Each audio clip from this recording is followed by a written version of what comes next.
Mummy నాకు పూరి చేయవా breakfast కోసం అంటే మా హస్బెండ్ నన్ను నిద్ర లేపి పడుకుని కలగనించాలే కానీ నువ్వు మన ఇంట్లోనే ఉన్నావు, నువ్వే వెళ్ళి నా కోసం ఏదైనా జ్యూస్ చేసి తీసుకురా అని అన్నారు. కష్టంగా నిద్రలు చేసి ఇష్టంగా మా హస్బెండ్ కోసం క్యారెట్ మిల్క్ షేక్ చేద్దామని డిసైడ్ అయ్యాను. ఆ ప్రాసెస్ మీకు చూపిస్తాను, చూసేయండి. ఇక్కడ నేను 3 మీడియం సైజ్ క్యారెట్స్ని చిన్న పీసెస్గా కట్ చేసుకొని ఒక గ్లాస్ వాటర్ వేసుకొని మీడియం ఫ్లేమ్లో పెట్టుకొని మెత్తగా అయ్యే వరకు బాయిల్ చేసుకున్నాను. దీంట్లోనే మధ్యలో నేను ఓవర్ నైట్ సోక్ చేసిన డ్రై ఫ్రూట్స్ అన్నీ యాడ్ చేసుకున్నాను. ఇలా మెత్తగా చేయడం వల్ల మనకి జ్యూస్ చాలా సాఫ్ట్ టెక్స్చర్ వస్తుంది అండ్ ఎటువంటి పల్పు మనం ఇందులో వేస్ట్ చేయని అవసరం లేదు.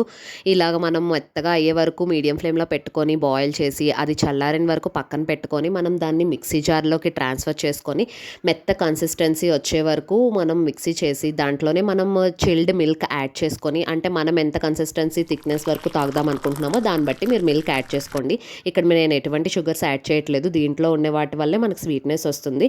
అండ్ ఇలా మనం సింపుల్గా జ్యూస్ చేసేసుకుంటే tasty carrot milk shake ready.